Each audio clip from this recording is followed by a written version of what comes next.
but at least you know it was. Yeah. Was the registrar trying to? Well, no. So like when I came my application, like Alan's got his thing like 2 weeks ago, Okay. and I was waiting on mine, and I was kind of like, oh, I read what's wrong, and apparently they didn't like count my English credit because it's not like technically on there, but like I tested out of it with my ACT score, so they were like fix that, and now they're like all good. Okay, that's good. Okay, Mustafa, where'd he go? He'll be here in 5 minutes. Well, I want him to hear this, too.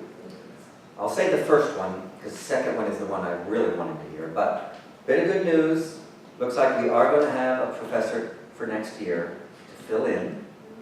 Okay. This will be a visiting, the title will be visiting instructor. It will be for 1 year, possible renewal for 2. That we don't know for sure. But the neat thing is that it's an alum. Michelle Storms is her name.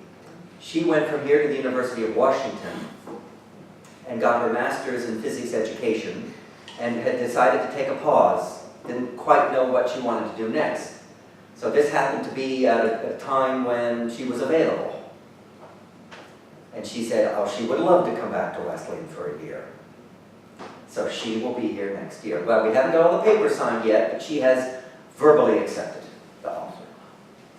What courses will she be teaching? She'll be teaching the 115, 116 sequence first year. If it's renewed for a second year, that hasn't been determined what she would then teach. Okay. And so that's probably it. And although nothing is completely permanent or set now, because we still have, DHs and leave in the fall, and Dr. Enderek is doing mostly administrative things. So we were really pretty hard up. Yeah. But that helps a lot. And that happened pretty quickly. So we're pretty excited about that. Okay.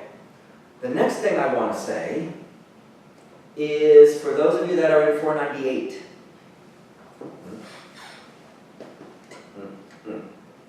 Okay. You need to sign up for a conference with me for tomorrow. I sent you an email about it. Right? You got an email. I was trying an experiment but it should just come from my regular email address, saying use Starfish to sign up for an appointment with me. But if you haven't used Starfish, you can just make an appointment with me. They are 20 minutes. They are to talk about getting started on your paper. Okay? You have to do it. That's your assignment for 498 for this week. Okay? Now I've already got, let's see, what has been taken? What was your time slot? 1 to 120. And I think Joe took 120 to 140. So you need to pick another 40-minute time interval tomorrow and meet with a 20-minute time interval tomorrow and meet with me to talk about your paper. That's the assignment. Okay? So make sure you let me know when you're going to meet with me. Seems like just yesterday we were in the junior center. Well, it was just last year, wasn't it? Okay? It's funny flies are fast. Okay. Now, Yeah, it's all done over there. I keep from college. I got my award and then I became a Scott, congratulations. Thank you, I appreciate it. But yeah, Okay. it's all done. So, we worked out a pretty interesting looking formula for the internal energy of the 2s plus 1 state paramagnet. We better check it. Okay? So let's do a special case. Two-state paramagnet means the quantum number capital S is 1/2. Let's see what the equation for simplifies to. In that case, I'll label it U sub 1/2. Well, just put in capital S equals 1/2 in equation 4. This becomes a 1/2 plus a 1/2. That's just a 1. And that's just a 1. So I have negative 2n mu sub b times b out front. Bracket 1 times the cof of I'm going to go back to, by the way, the alpha notation because it's easier. The first term is cof of beta times alpha. All right, just look up here and put capital S to 1/2. Minus 1/2 cof of beta alpha over 2. Correct. And you look at that, and if all you do is stop right there, you say, and you compare that to what your book has, you say that's not the same. Well, at least it doesn't look the same. Well, there must be a trig identity we can use, yes? So I used a trig identity to simplify this expression. So out front, I still have, in fact, let me write the out front. Let me go back to that alpha notation. That out front is just negative n alpha. Negative n alpha times, okay, here comes the trig identity on this term. Ready? 1 plus cof squared of beta alpha over 2 all over 2 times the cof of beta alpha over 2. I used a trig identity on the first term. Minus 1/2 cof beta alpha over 2. In fact, it's the same trig identity as cotangent blob in terms of half cotangent. Okay? Then what I did is I got a common denominator. I already got a 2. So I just needed a cof beta alpha over 2 underneath this one. So I multiply that numerator by a cof beta alpha over 2. Let's see what this is going to simplify to. So the internal energy for the two-state paramagnet is negative n alpha times. Okay, when you get a common denominator, you have in the numerator 1 plus cof squared beta alpha over 2 minus cof squared beta alpha over 2 all over 2 cof beta alpha over 2. Oh, well, that's going to simplify quite a bit. Right? The 2 cof squareds cancel. There's a 1 left in the numerator. 2 downstairs and a cof downstairs, but 1 over cof is tanh. So this becomes negative n alpha over 2 hyperbolic tangent of beta alpha over 2. And if you want to put back in that the alpha is 2 times mu b times the field string, you can write this as negative n mu sub b times capital B times the hyperbolic tangent of mu sub b times capital B times beta. And you will discover that that expression agrees with the text. In fact, it's equation 6.26. Okay? So it passes, this result, equation 4, passes the sanity check. Okay? So we, now that we feel somewhat confident that this equation is correct, even for any allowed value of the quantum number capital S, let's plot the internal energy versus temperature, but let's do it using dimensionless axes. Let's plot equation 4 using the following axes. U over n times alpha, so U over 2n mu b times capital B versus kbt over mu b times capital B, where that's a dimensionless ratio, but as I'm going to think of t as the only thing that's changing.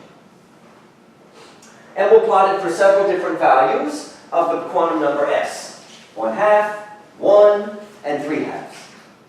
Okay? And see what it looks like.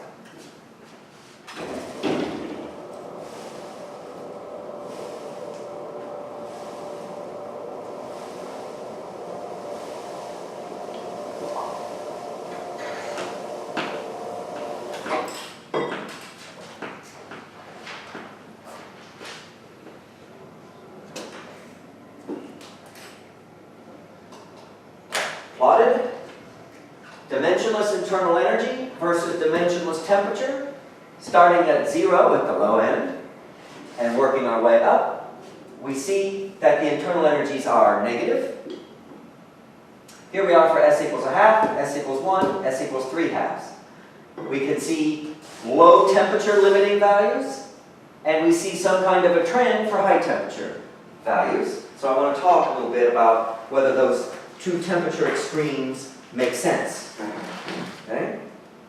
For example, in low temperatures, as the temperature goes to 0, okay, the energies are saturating, well, can you see what they're saturating to?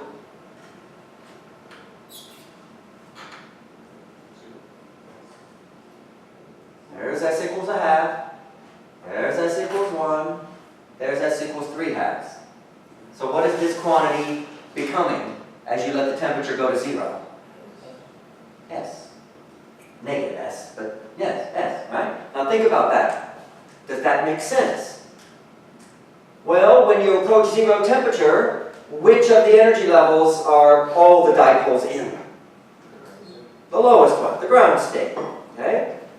And what is that energy when you're in the ground state? So just a little aside here, right? E min is alpha times ms min. So that's alpha times negative S. Right? That's E. So U is N times E min. So that's negative N alpha S. So that's negative 2N mu sub B, B times S. They're all in the ground state, all of them. But I plotted U divided by 2N mu sub B times capital B. Well, that just leaves me with a negative S. So that's what I should have at 0 temperature for the energy. What do you think we're approaching asymptotically at high temperature for the internal energy? What does it kind of look like? 0. Now, why does that make sense? Remember what the probabilities look like at high temperature for the different levels? Imagine S equals 3/2, right? Because we talked about that one. We had 4 different probabilities, right? One for each of the 4 levels. What do you remember about those probabilities when you were in high temperature?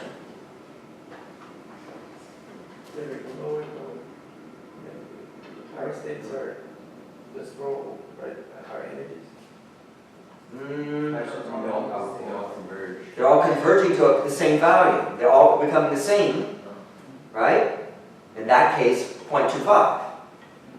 For the case S equals 3/2, they were all becoming equally likely at high temperature because there's lots of energy. Okay? They're all becoming equally likely. If they're all equally likely, now think about how those, and let's again stick to S equals 3/2. Think about, and that means there are 4 energy levels. How are they arranged in energy? Remember I had the little sketch just a little while ago on the board. How are the 4 energies arranged? The energies at the 4 levels. What's special about how they're arranged? About 0.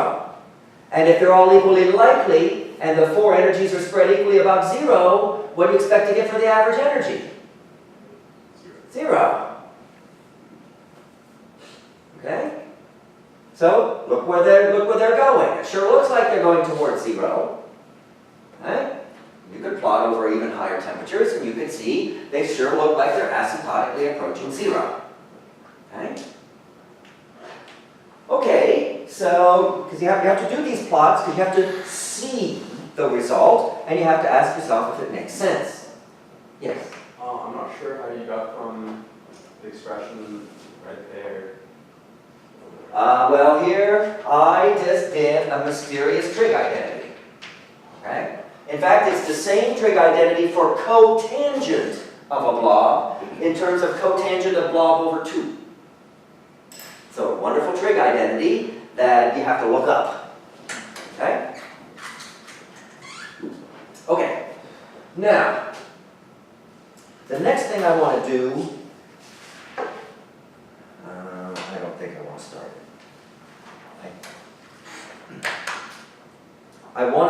talk about what's called the magnetization of the paramagnet as a function of temperature. Just another property, okay? That's going to be the average total magnetic dipole moment. So what I'm going to have to do is find the average magnetic dipole moment for one dipole and multiply by n. Okay? But remember how you average quantities in the canonical formalism. Doesn't matter what the quantity is, x. The average value of x is the sum over states, the value of x for a given state times the probability of that state. No matter what the property x is. Okay? So I'm going to use that to find the average magnetic dipole moment of one dipole. Okay? So this will be mu bar. By summing over the 2s plus 1 states, the value of mu for each state times the probability of that state. And the probability is just a canonical probability function. Okay? And then we'll be able to get the average magnetic dipole moment and multiply it by n, and that's what we'll call the magnetization. And we want to see how that depends on temperature. Okay? That'll be the last thing we do with the paramagnet, and then we'll move on to other systems. So that's what we'll be doing next. But I'm not going to start that now. So let me give you some time to get yourself situated so that we can take a quiz.